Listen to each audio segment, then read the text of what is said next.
자, 이번 수업은 이제 9주차 수업이 되겠습니다. 여러분 그 교과서의 챕터 15 바로 Heat Exchanger Equipment라고 얘기를 합니다. 이놈은 일반적으로는 이제 일반적으로 또 그 요약 기호로 많이 쓸 때는 HEX 주로 이제 헥스라고도 읽어요. 그냥 헥스 그래 버리면은 열교환기라고도 얘기를 합니다.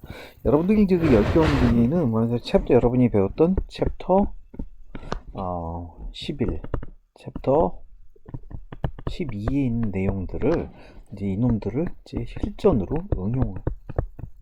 응용한 거를 최종적 응용에 대한 얘기를 이제 해보도록 한다라는 거죠. 일단 여기서도 궁극적으로 중요시 여기는 거는 바로 뉴셀 넘버를 구해서 뭘 찾는다고 그랬죠? H를 찾는다라는 거죠. 열 전달 개수. 이거를 찾는 게 바로 이 챕터의 가장 핵심적인 내용이 될 수 있습니다. 결과적으로는 제가 계속 강조하지만 그 열교환기, 즉 이제 대류에서는 열교환기를 하기 위해서 바로 이 대류를 배운 거죠. 그러면 여기서도 중요한 거는 뉴셀 넘버가 가장 중요하다라는 얘기를 여러분들에게 시작하면 깔아놓고 이제부터 시작을 해보도록 하겠습니다. 자, 그래서 열교환기를 그럼 자 화공쟁이가 화학을 안 하고 왜 열교환기 얘기를 하느냐라는 얘기를 먼저 해보자면, 저도 제가 학부생 때 아니 이 과목이 도대체 이게 무슨 뭐 맨날 역학만 해, 화학공에서 화학을 안 하고 맨 무슨 역학만 하냐 라고 했었었는데 인터넷을 한번 보니까 화공과 가봤더니 화공을 안 배우고 맨날 역학만 배운대더라. 뭐 심리학과 가면은 심리학은 안 배우고 통계만 배운대더라. 뭐 이런 얘기인데, 화공과에서는 수많은 역학의 집합체인 거고요. 화공과는 태생적으로 화학과에서 갈라져 놓은 게 아니라 기계에 화학을 갖다 붙이면서 화학공학이 된 겁니다. 그래서 다시 한번 얘기하면 전화기 중에 전기전자, 화공, 기계, 요즘 시대의 전화기라고 그러죠. 굉장히 중요한 하나의 내용이죠.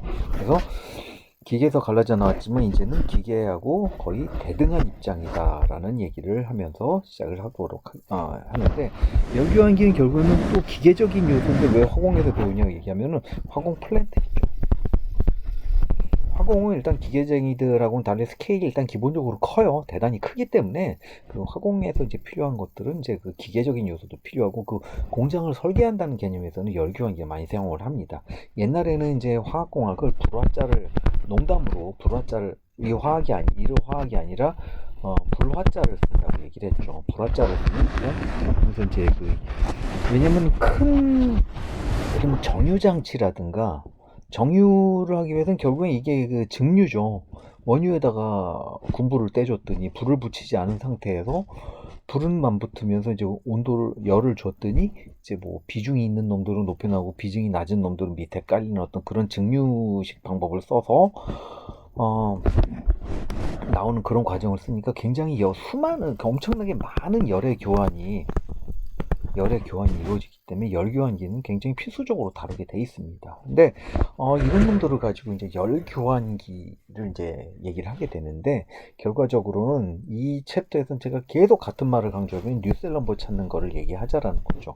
근데 이 뉴셀 넘버를 찾기 이전에 그럼 열교환기는 어떤 종류들이 있느냐에 대한 얘기를 해본다면은, 첫 번째 다관 원통형 열교환기라고 얘기했습니다. 바로 요 놈이에요.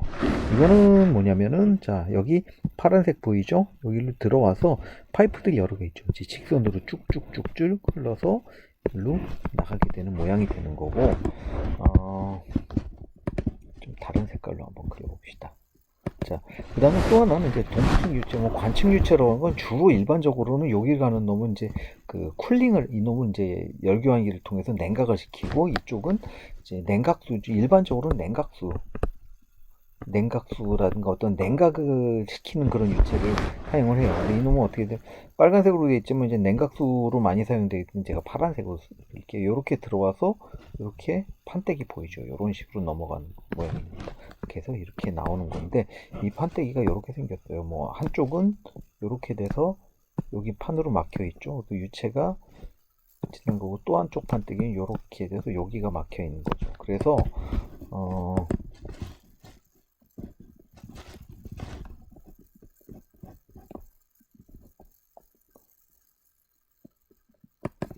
유체의 흐름은 이렇게 여기로 이제 유체가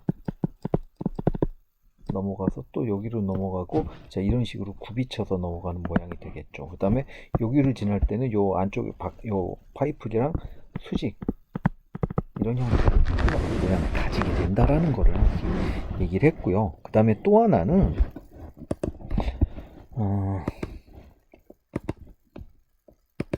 판형열교환기예요. 판형열교환기라는 거는 요런 모양의 판때기를 여러 장을 쌓아 놓으면은, 자, 이렇게 어떻게 되겠죠? 쭉 쌓여 있으면은 여기는 하나의 복도가 되겠죠. 그래서 여기로 들어온 놈은 대부분 여기로 들어온 놈은 여기 쫙 거쳐서 일로 나가게 되고요. 그 다음에 이놈의 바로 이제 뒷면이죠. 제가 좀 다른 색깔로 표시해 볼게요. 자, 이거 이제 뜨거운 유체고, 여기는 이제 요 뒷면으로 오죠. 뒷면으로 또 여기 흘러서 짜자자자자자 모여서 여기로 나가게 되는 거죠. 여기로 들어와서 이렇게 나는 이런 모양이 되는 거고, 자, 이거를 여러 장을 연속으로 쌓아놓은 이런 모양이 되겠죠. 그 다음에 요 구멍은 복도 형태가 돼서, 자, 일로 들어온 놈들은 여기로 들어오죠. 여기 들어온 놈들은 밑으로 타고 올라가서 위로 이렇게 나가는 거고, 빨간 놈들은 이제 각 요 하나 한 장마다 쫙 흘러서 이렇게 나오는 이런 모양입니다. 이거에 대해서는 조금 더 뒤에 좀 더 자세히 설명을 하도록 하겠습니다.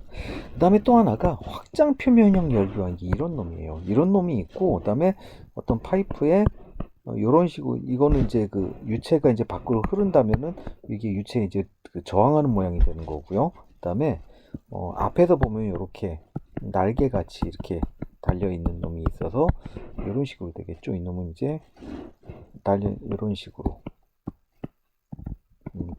뒤에 설명할게요. 이런 식으로 해서 유체가 이리로 흘러가면 유체 흐름에 저항을 주지 않는 거죠. 이제 어떤 게 좋은지는, 그거는 어떤 게 좋다라고 말을 할 수는 없는 거죠. 이거는 시스템의 상황에 따라서 다 각각 용도가 다르니까요. 자, 이거에 대한 얘기들을 크게는 이렇게 세 가지 종류의 그 판때기가, 그 열교환기들이 있다. 이렇게 하나, 둘, 세 개. 이거 이외에도 여러 종류가 좀 많긴 하지만 기본적으로 여러분들이 이 정도까지만 알아두시면은 큰 무리가 없을 거라고 생각을 하고, 바로 이 수업 시간에는, 이 시간에 여기까지만 해보도록 하겠습니다. 자, 첫 번째, 다관 원통형 열교환기라고 얘기를 했는데, 자, 이놈은 어떻게 흐르느냐, 이렇게 보면, 이거는 아까 거하고는 좀 기본적으로는 같은 내용이 되겠지만, 이렇게 보죠. 일단 이 파란색 유체는 여기로 들어와서 이렇게 흘러가는데, 요 안에 좀 여러 개가 있는 거죠. 여러 개가 있는 거고, 이거는 이제 아까 같은 경우보다 위아래로 한 단이 더 있는 거죠. 자, 그래서 이렇게 된 놈이 이게 여러 관이 있고, 그 다음에 다른 유체가 여기서는 이 그림에서 여기서 이렇게 나오네요. 여기서 이렇게 흘러가는 모양을 가지게 되는 거죠. 그렇게 되는데, 자, 이렇게 돼서 여기 모인 다음에 한번 더 흘러가서 여러 관을 거쳐서 한번 더 흘러가는 이런 모양을 가지게 된다라는 거죠. 이런 식의 흐름을 가지는 거고, 제가 조금 더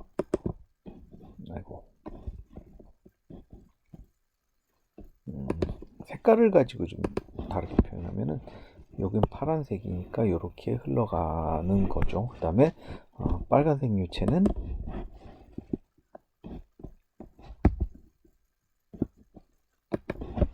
이런 식으로 흘러간다라는 거를 여러분에게 설명을 했습니다. 자, 이게 바로 이제 다관 원통형 열교환기라는 데 뭐냐면, 관이 여기에는 하나라고 나와 있지만 실제로는 여러 개가 있는 거죠. 그래서 다관이죠. 관이 많다. 이거도 원통형, 얘가 원통형으로 생겼죠. 여기가 원통. 그 많은 관을 원통 속에다 집어넣은 모양이 열교환인데, 이놈의 특징은 대용량에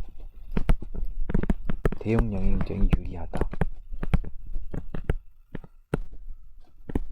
유리한 형태라는 특징을 가지고 있습니다. 자, 그럼 다관 원통형 열교환기의 여러 가지 종류를 얘기해 보는데, 첫 번째는 원원 익스체인지라는 놈이 있습니다. 익스체인지, 이건 이제 그 하나짜리인데 가장 기본적이고 단순한 열교환기의 형태를 가진데, 기본적인 구조는 이렇게 생겼어요. 파이프에 이제 유체가 이렇게 흘러나가는 모양이고, 그 다음에 요게 요 흐름이 바로 요거를 의미하는 거죠. 그 다음에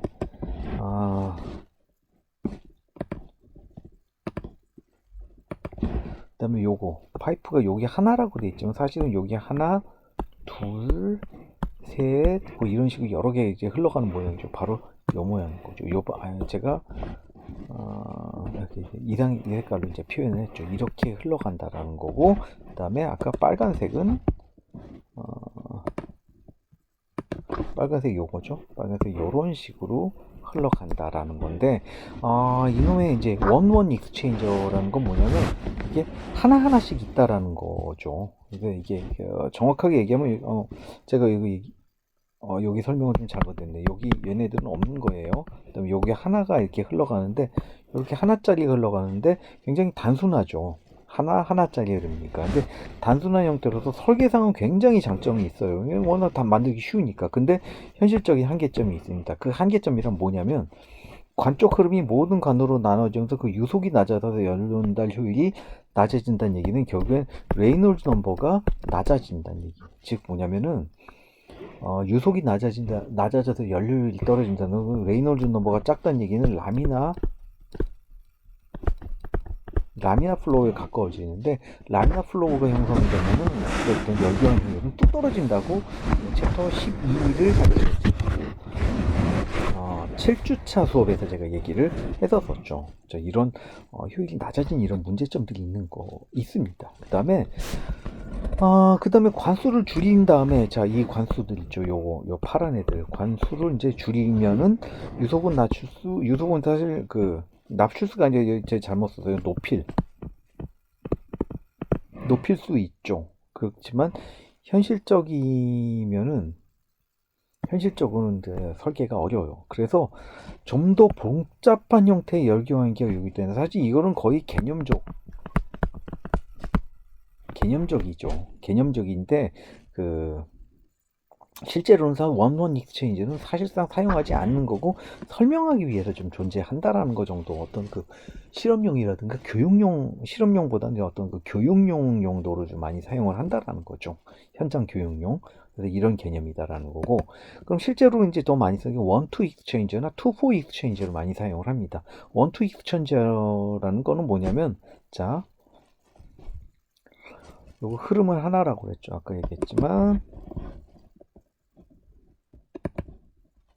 빨간으로 됐구나.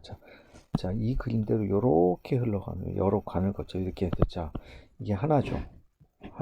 하나, 둘 이렇게 되는 거고, 그 다음에 원은 뭐냐면은 여기 한 줄로 쫙 흘러가는 거죠. 이게 원, 투, 제가 다른 색깔로 할게요. 원, 투죠. 투 익스체인저를 얘기를 하는 거고, 자, 이놈이 원투 패러럴 카운터 플로우 익스체인저라고 하고, 투, 포라는 건 뭐냐면, 자, 이렇게 보시죠. 자, 아까 파란 흐름으로 보면 파란 흐름 하나 흘러갔죠. 그 다음에 둘 꺾이면서 두 개로 흘러가는 거. 자, 이게 투죠. 그 다음에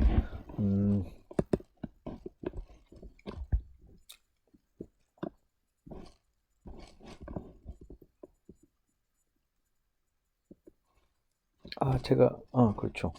그 다음에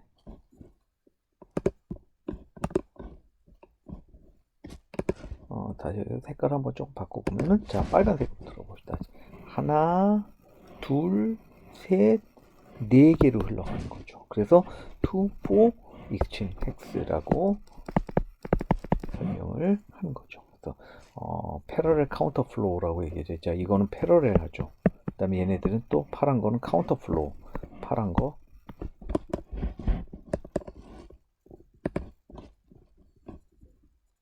요 챕터에서는 좀 색깔이 많이 사용을 하죠. 파란 거. 그 다음에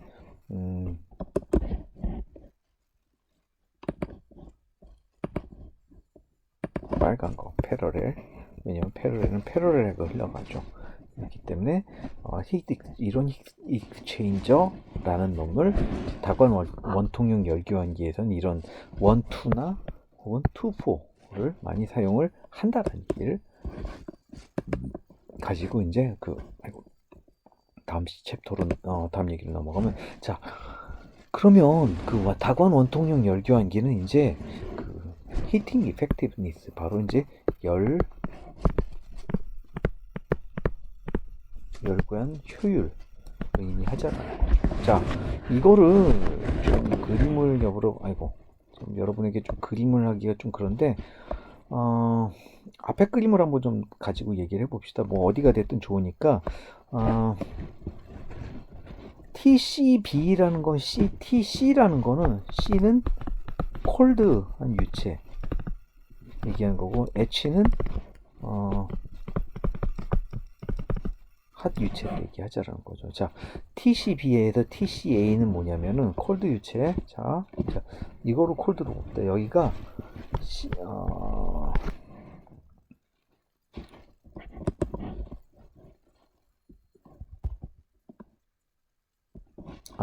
이런 TCB, TCA라는, 자, 여기서 보면은 A는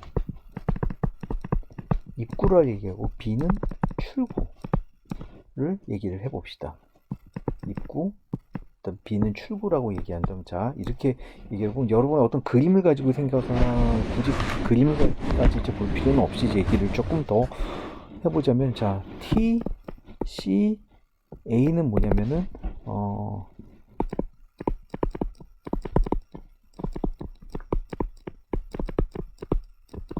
찬 유체의 입구 온도를 얘기하는 거고, TCB는 뭐가 되겠죠?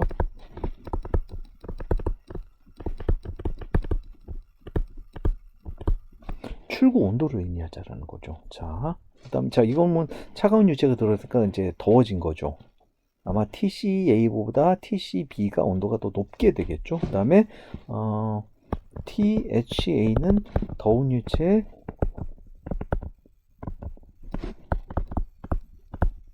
입구 온도를 의미하는 거고, THB는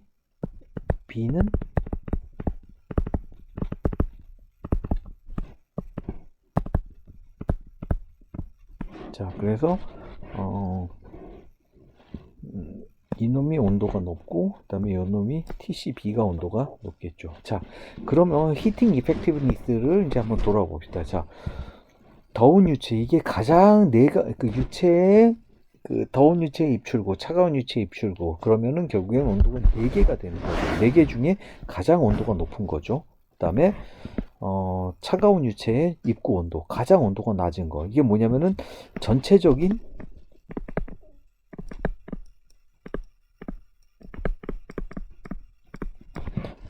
열교환이 가능한 온도죠. 가장 높은 놈, 가장 낮은 놈의 차이는 결국엔 전체적인 열교환이 가능한 온도인데, 그러면 TCB-TCA는 뭐냐면, 이게 뭐죠? 차가운 유체의 출구, 즉 차가운 유체의 입구, 즉 이건 뭐냐면 찬 유체의 찬 유체가 열을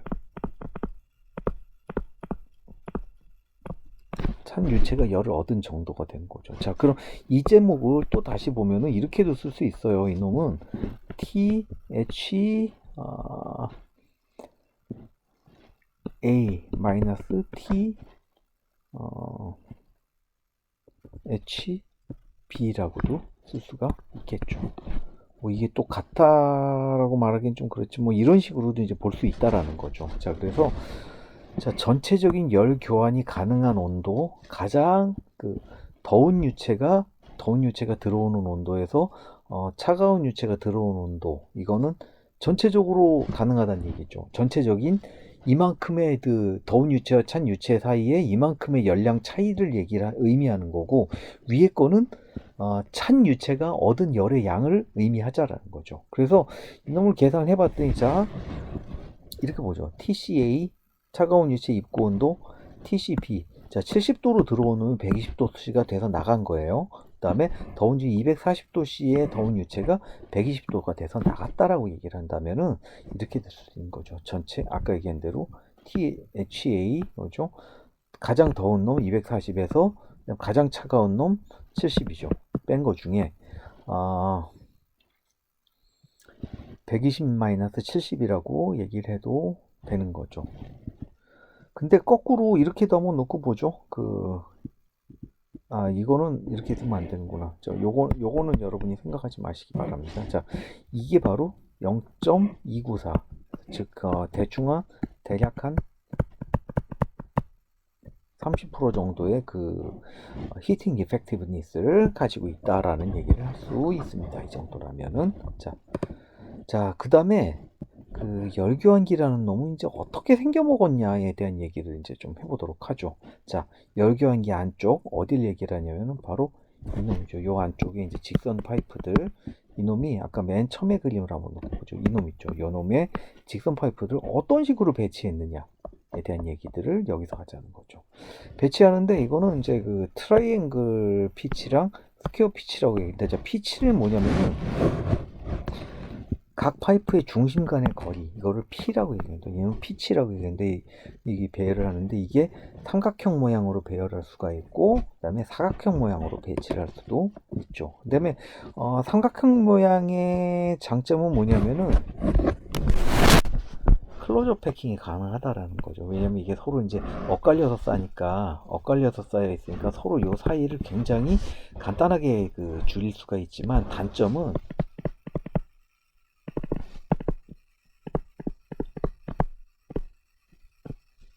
청소가 어렵다라는 단점이 있어요. 근데 거꾸로 이건 사각형으로 왜냐면 청소가 어렵다는 얘기는 솔 집어넣어야 되는데 솔이 왔다 갔다 하기가 좀 쉽지가 않죠. 여기로. 근데 이게 벽에 이제 떼끼는 것 같은 거를 이제 청소할 때 한다라는 거죠. 근데 스퀘어 모양의 피치라면은 얘기가 좀 달라져요. 이게 장점은 청소가 쉽지만 대신에 단점은 바로 이제 스퀘어 모양의 삼각형 모양의 배치가 단점이 되겠죠. 그 다음에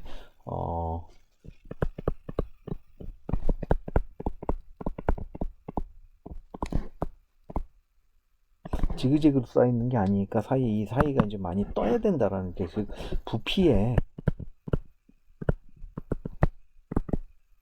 단점이 있다. 그래서 이 어느 게 좋다라는 거는 그때 다르다는 말밖에 할 수가 없어요. 어떤 시스템을 어떤 플랜트를 어떤 식으로 설계하느냐에 따라서 이제 얘기가 다 달라진다라는 거죠. 다관 원통형 열교환기라는 놈은 이렇게 생긴 놈이라고 얘기를 하고, 그 다음 얘기는 이제 우리가 중요한 거 이걸 찾아야 되는 거죠. 열교환기의 H를 찾다라는 거죠. 자, 그래서 내측 개별 열전달기에서 바로 이 파이프 안쪽이죠. 이 안쪽에서 벌어지는 놈들은 앞선 챕터에서의 방법으로 구하면 됩니다. 이건 뭐냐면 어떤 거죠? 그냥 뉴셀 넘버 0.023 넣고 레이놀즈 넘버의 0.8승, 프렌틀 넘버의 3분의 1승, 그 다음에 파이죠. 이거는 0.14승. 이 파이는 외워야 되죠. 벽면의 점도분의 그놈의 점도를 의미한다라는 거죠. 그래서 이렇게 구하는데 문제는 이제 바깥쪽이죠. 바깥쪽으로 흐르는 이렇게 굽이쳐 흐르는 놈들에 대해서 여기에 H5를 찾자라는 거죠. 여기는 또 다른 뉴셀 넘버를 구하는 식이 있는데, 뉴셀 넘버를 구하는 식이 이거에 비해서는 좀 더 복잡한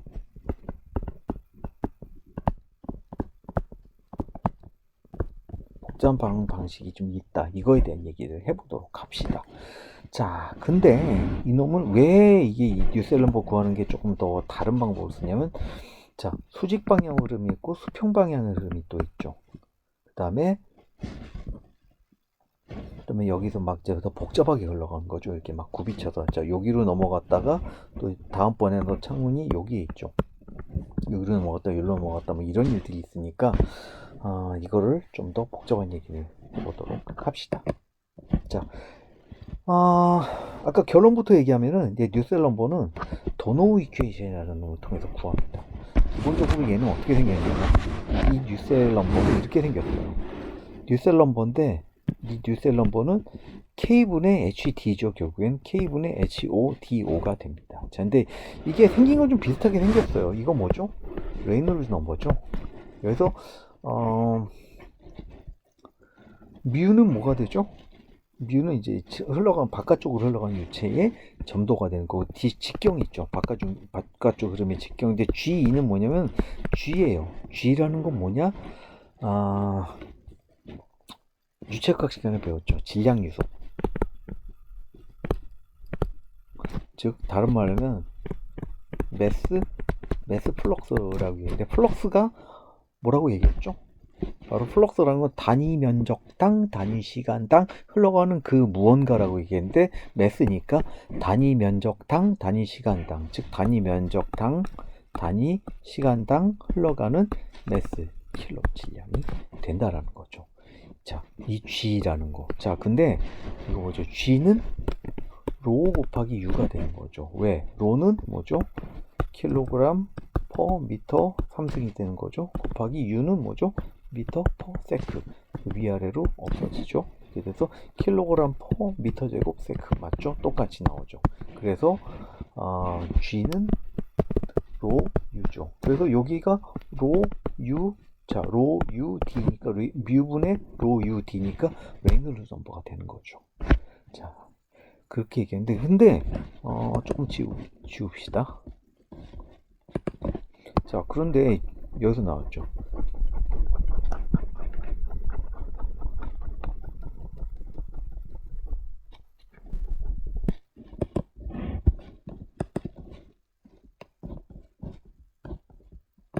자, 근데 여기서 문제는 이제 뜬금없이 이 G2는 뭐냐? G2.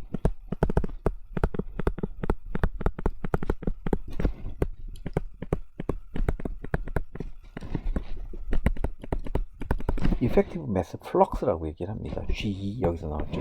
이거는 뭐냐면은, 자, 아까 얘기했지만,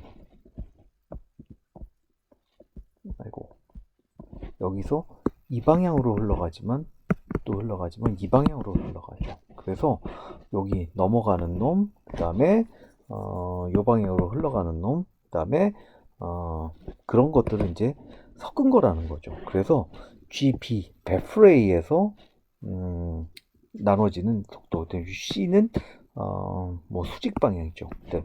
자, 튜브의 수직 방향, 그 다음에 베프를 거쳐간 유체의 질량 요속인 GP, 이놈의 기하 평균이냐는 거죠. 루트 씌운 거죠. 자, 그래서 하나씩 이제 파고 들어간 얘기를 바로 다음 시간에 해보도록 하겠습니다.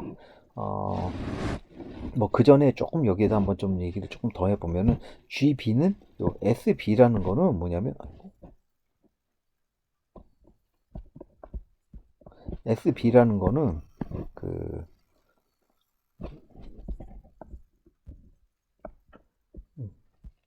저 뒤에 얘기하는 게 낫겠네요. 여기는 이제 베프에 의한 면적, 요만큼을 요만큼을 SB라고 여기 써 있죠. 그 다음에 요만큼을 SC라고 써 있는 거죠. 베풀하고 베풀 사이가